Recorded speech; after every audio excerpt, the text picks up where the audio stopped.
Right, yeah, that was a wonderful video. Now, it is my great honor to announce and introduce our first speaker, Dallas Formulation. They are an engineering team that competes every single year in an international racing competition. This car is a product of a multidisciplinary team that designs, manufactures, and tests every single component of their race car in-house.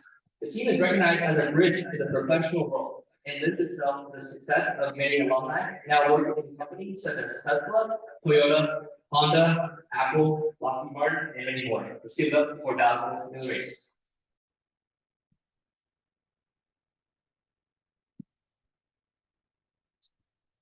Good morning, everyone.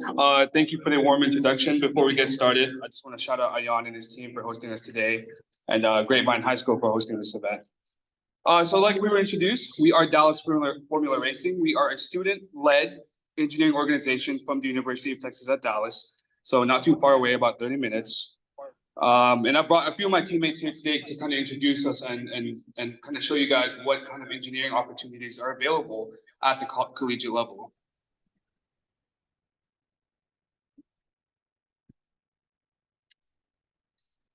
So our mission statement is to provide our members with an opportunity to pursue their passions, grow as professionals, and the opportunity to accomplish any goal they wish.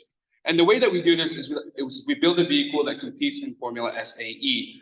If you've heard of Formula One, Formula SAE is kind of similar, but a little bit downgraded for the collegiate level. But it's a competition in which we basically design the entire vehicle, manufacture the whole vehicle, and then we also get to race it ourselves. On the right, you can see a scoring breakdown of competition. So competition is not only driving the car, even though that is a big portion of the competition, where we put the car under acceleration test, skid pad test, autocross test, and efficiency. But we also have to justify our designs to industry professionals from big companies like Tesla, GM, Honda, SpaceX. And in this competition, we compete annually, and we meet up with a bunch of universities from across the world, and we get to meet all of them and compete with them and spend a week in Michigan. A little bit about the member benefits. So one thing we really pride ourselves on is that our members gain a lot of knowledge, not only in engineering technical skills, but also soft skills, such as project management, leadership, and also like public speaking. We have a big alumni network, and because of our members being highly sought after in the industry, we also have a lot of sponsors and a lot of industry connections, and they get to pass that knowledge on to our members. Of course, we also have mentorship and career and professional development. So like I mentioned, here is a small list of the companies that our alumni have gone to. We even have some members on the stage going to some of these companies this upcoming week. But yeah, so a little bit about us. We were founded in 2014. It took about 4 years to get the first car built and debuted in 2018. And then in 2019, we got to build another car, and we completed all the technical inspections and even got to complete the most difficult event, which is the endurance event. In 2021, we were able to complete the autocross, and then in 2022, we were able to introduce our first fully carbon fiber aerodynamics package. So if you guys are looking for an opportunity in college, just like some of the stuff you guys are doing now, Formula SAE is available at pretty much any college. Most of the teams, they welcome all of the majors. We have mechanical engineers, we have software engineers, we have computer science students, and we also have interdisciplinary majors such as social media and marketing, accounting, and some of your other business majors. There's no membership dues, and we pride ourselves on teaching our members, making sure that they are onboarded and that there is no experience required. So we make it really easy for people to join. I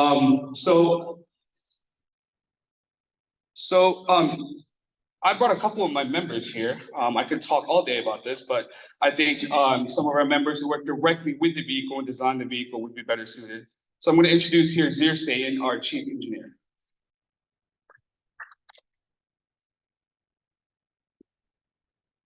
Thank you, Ryan. So yeah, like I said, I'm Zir. I'm the current chief engineer for Dallas Formula Racing. What do I do? Pretty much I manage all things engineering on the team, from the development of the car to the design cycle, all the way to the testing and so on and so forth. Right here's kind of how we break down our team. All the different sub-teams. Obviously, the car has a lot of moving parts, so we break it down like this. Ryan, put the next slide for me, please.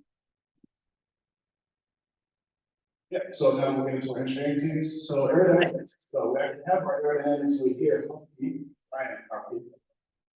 Thank you for the intro. My name is Ryan Hockey, and I manage the aerodynamics team for Dallas Formula Racing. Aerodynamics consists of pretty much the bodywork of the vehicle. The bigger picture of the sub-team, however, is how that system interacts with the rest of the vehicle. Now, while integration is Zero's job, we take the extra time to figure out what this package will do to the tires, to the suspension, to the chassis, because it's all interconnected and it's all related. Our primary method of development is through CFD.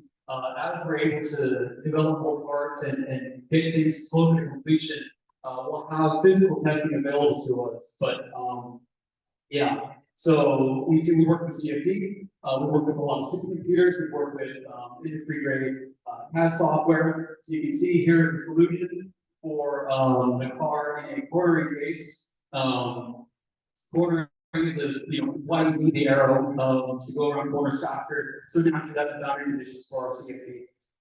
The CFD software that we use starts with Plus, it's Siemens product, and it is used in the industry. Created for Formula One in I think the late 90s, early 2000s, and it's well renowned as its first application in the automotive industry. Our CAD software is NX, Siemens NX, another Siemens product. It's also geared towards large systems and very complicated geometry. Our HPC system or our supercomputer is all run on Linux. We have several providers that have one from school and another through a company that has provided us with about $10,000 in credit to run simulation. We've spent about $7,000 so far in about a year. Now the last bullet point I have here, the validation of models. This is very important. Whatever models you make, you guys are robotics teams, you guys recommend analysis, you FDA, do some kind of simulation. You need to back up those models with some kind of testing. How do you know if your assumption is correct? Exactly for error. So yeah, that's a slide today. So I'll hand it over to Zero to talk a little bit about our tasks. Thank you.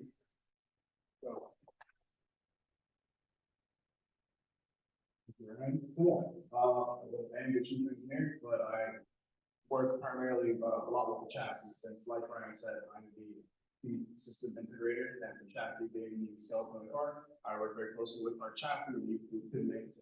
But long story short, the chassis, it's a steel spring frame chassis, which we design and validate in house. Nothing really too special about it. There is a lot of design that goes into it.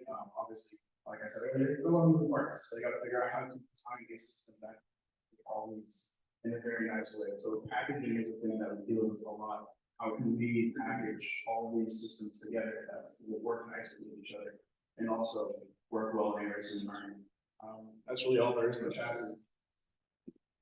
And then composite. So I'll give it over to our two composite leads, Derek and Sam. So I'm Sam, and the composite lead for Derek here. So the composite team primarily makes carbon fiber parts, and over 90% of our parts is for the aero team.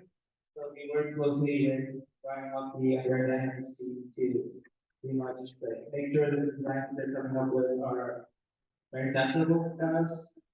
And we also work closely with them to make the mounting for those wings. So when we make the wings, we got to figure out a way to the most efficiently mount those wings to the car.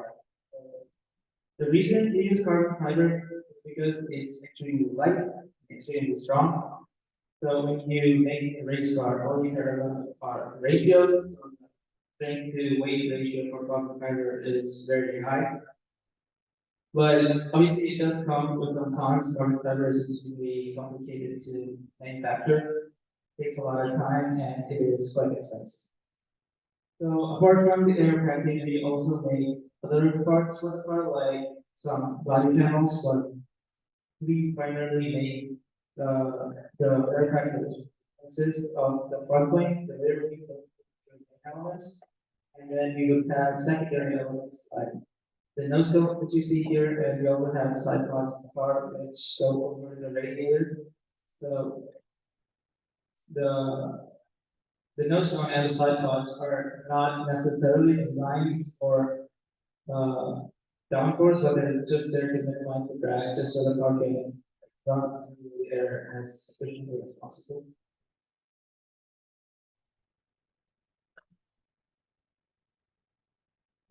And then back to me for controls. This one's been rebranded as ergonomics to make it less misleading. But ergonomics, so the primary job of ergonomics is self-explanatory. The driver ergo, how comfortable is the driver, how much feedback is there between the driver and the vehicle itself. We also want the brakes there, but ergonomics is a very important sub-team as part of our entire team. You can make the best race car out there, but if the driver's not comfortable, he's not going to be able to take it to its limits. So yeah, here's a few examples of the analysis they run. A lot of our design is dictated by the rules set by the organization. So we have to make our designs in line with those rules. But yeah, pedal box, brake, the steering wheel, that. There's a little bit about ergonomics have on that element. Next one. Yeah, we shift through as well, just a few pictures of the things they do. And electro. I'll let Ryan talk about this one. He's most familiar with this. This is an online meeting. We only have a phone up like this so they can hear. Yeah. Sorry to everybody online. Hopefully we can hear you. You can hear us now. If you have any questions, just drop it in the chat. We'll answer it later. We'll have a Q&A session. But moving on, we also have electrical. So just like your robots have, your own controllers, we also have our own ECU. This controller basically manages the engine and a lot of the sensors on the vehicle. The biggest challenge with this is also manufacturing a wiring harness. If you could go to the next slide.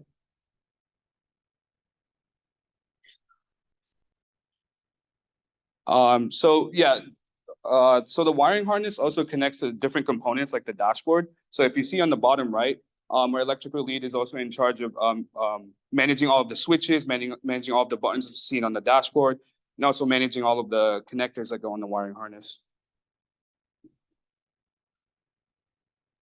So I'll also go over embedded. So a different side of our electrical and engineering side is the embedded team. So in the engineering design process, whenever you design and you test something, you also need to validate it. So our embedded team is mainly tasked with creating a data acquisition system so that we can put some sensors on the car, such as linear potentiometers, pressure sensors like for the aerodynamics team, and some other force transducers. And this allows us to analyze the car and, most importantly, tune the suspension in so that we can get the optimal performance and validate our designs.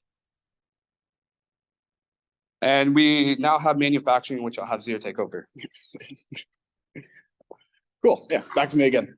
Yeah, so manufacturing. So with all these designs that we're talking about, you got to make them somehow, right?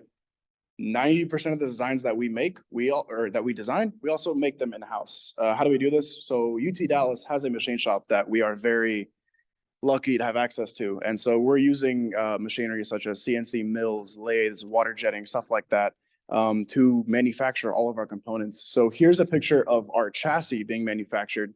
The chassis is the most difficult one to manufacture, in my idea, just because it takes a lot of prep time. You have to create all the jigs to make sure every tube is in the right place, because you have a design that has certain tubes in certain locations, but if it's off by a small margin, then the analysis is invalid. So making sure the chassis is as close as you can get to the CAD is very important.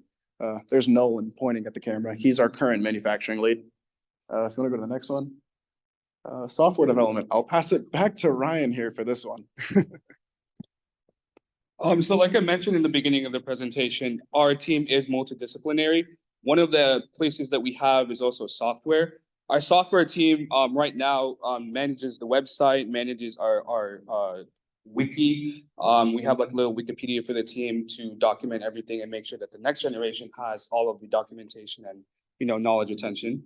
But they're also tasked working directly with the car. They also work with the data acquisition system, but most importantly, they've developed their own program to analyze this data so that we can take CSV files and output from the ECU and our data acquisition system straight to a proprietary program and be able to analyze it on the track and make changes on the fly. And back to me once again, just to make it clear, we do have a dedicated system lead for all of these subsystems. They just couldn't make it out. But steering, yeah, so steering, it's pretty self-explanatory, but it's a little more complicated than one might think. There's a lot of vehicle dynamics and geometry that goes into designing an optimal steering system. The design for the steering team involves the steering rack, steering column, and something called Ackerman, which I'm not going to define here because it's a very long-winded definition. But there's a lot of analysis and a lot of design work between sub-teams that goes into designing the best steering system for the vehicle. Yeah, gonna go to the next one. Yeah, so just a little list of all the components I explained. Yeah. And yeah, a little bit about their analysis, failure analysis, something that's very common between all the sub-teams, and suspension. So suspension is definitely the meat. Sorry about this, guys. It's definitely the meat of any FSAE team. Earlier, as Ryan explained, we have different events throughout the competition. We have things called skid pad, autocross, acceleration. But the common theme between all these events is cornering, high-speed cornering, low-speed cornering, stuff like that. And what matters when you're cornering? Suspension, amongst many other things, but suspension is a very big player in this. So what does our suspension team do? They work with a lot of different software to design a suspension system, from parts like the control arms, the spring rates, the bell cranks or rockers, all the way down to the hubs and uprights. A lot of what they do has big implications on the vehicle as a whole, from driver feel to overall performance. So suspension doing their due diligence with everything and all their intensive math and all these equations from different textbooks. It's definitely, in my opinion, one of the more harder to get into sub-teams, but they're very important, to put it simply. What else we got? Gonna go to the next one? Yeah. One other big part about the suspension sub-team is testing. So you can design a suspension system, a steering system, and so on and so forth. But once you actually manufacture it and assemble it, you have to test it. So suspension tuning is a very long-winded process, but dialing it down and taking the time to tune in every single component is very, very important in a FSA vehicle. But yeah. And then, well, I don't see powertrain on here, but obviously our car has an engine. So I'll hand it over to Brandon Schaefer, our powertrain lead. So I promise I did have slides on here. I'm not 100% sure where they went, but I'll talk a little bit about what we do. Powertrain is the most intricate system on the car, as you can imagine. We're trying to take chemical energy from the fuel, harness that, and turn it into power at the wheels.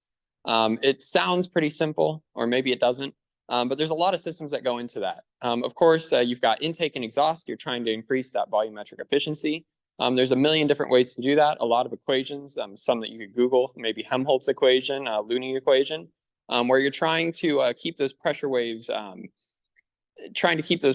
under control so that you can time when you get the air in those valves at the right time. As well as you have systems like the radiator, where you can make as much power as you want, but if you're not able to cool your system, you're going to have issues. Not only with the metal interface, but you're also going to have issues with the fuel and combusting when it's not meant to combust.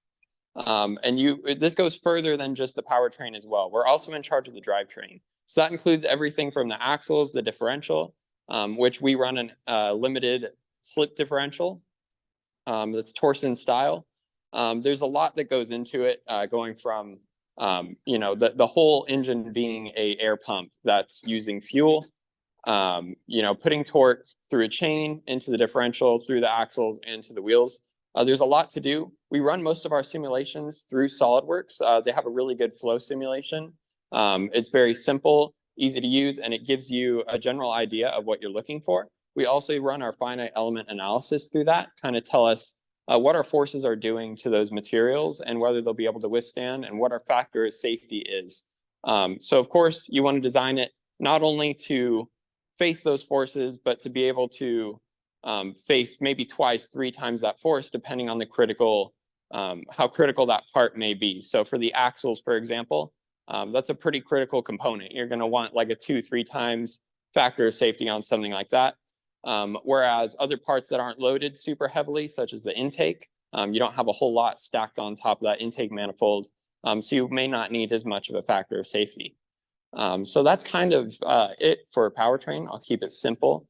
And who's talking about the business team? Pass it over to So Ryan. Dennis wasn't able to make it, so Ryan will talk about business team for a little bit. Right, so we've talked all about the engineering. Obviously it costs a lot. Does anybody want to take a guess into how much the car costs? Anybody? 25K, okay, so that's about half of what the car costs. So on average, depending on the season, it can cost of upwards to $50,000 to $60,000. So just like you guys, we also have to find our own sponsorships. These sponsorships can come in 3 different forms: in kind, raw material, or monetary donations, which are rare but great when they come by. So we have a dedicated business team supporting the engineering team and our administration team in finding sponsors for our team, such as I think the most recent sponsor that we got raw materials for carbon fiber composites. We have a 3D printing sponsor, and sometimes we also get machining sponsors. So our business team also takes care of all of our events. They take care of all of our sponsorship outreach. They also take care of the most important thing, which is maintaining your sponsors and keeping them happy. So they do this year round. This is probably the funnest sub team in my opinion, because as an engineer, you get to learn how to talk to sponsors and you get to fund your own projects. That's a very important skill for engineers to have, and it's very rare to come by. If you can talk about your product, if you can sell your product, and you can also speak to people about what you're doing, it's a very unique skill to have in the industry. Right, so next slide. Next slide. Yeah, so that's pretty much it. We're probably gonna have a Q&A now. We're gonna ask a couple of questions actually. Do we have the shirts with us? So we have some shirts to give away. Zia here is gonna ask a couple of questions. Probably give them a look at the shirt. Brandon's wearing it right now. Oh, we have a model on stage. Good, good. Sorry for everyone online, but I'm gonna hand it off to Zia and you can ask a couple of questions. Let's see who gets it right. You get a free shirt. Yeah, okay, let's not be shy here, but just a quick question. We'll try and keep it simple, because I know you guys are smart, but you know. So, first question I want to ask is, in a Formula style race car, you know, Formula One, FSA, what have you, what do you guys think is the one component, excluding the driver, that you can change that will make the biggest impact on the vehicle's performance? First try. Yeah, there you go. Yeah, tires.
The reason, to keep it simple, the reason you're working on decreases on the front right tire when you're turning all the way left is a phenomenon known as the jacking effect.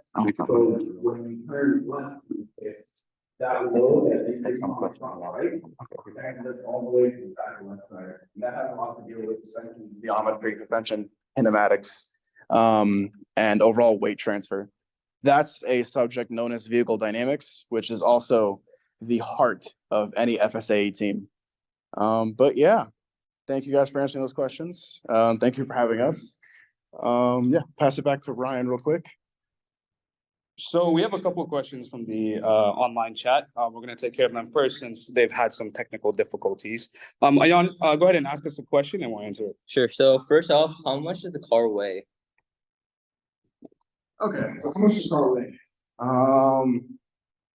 How much does the car weigh? Before I answer that, any guesses? Did you guys, I'm assuming you guys all saw the car as you were walking in here.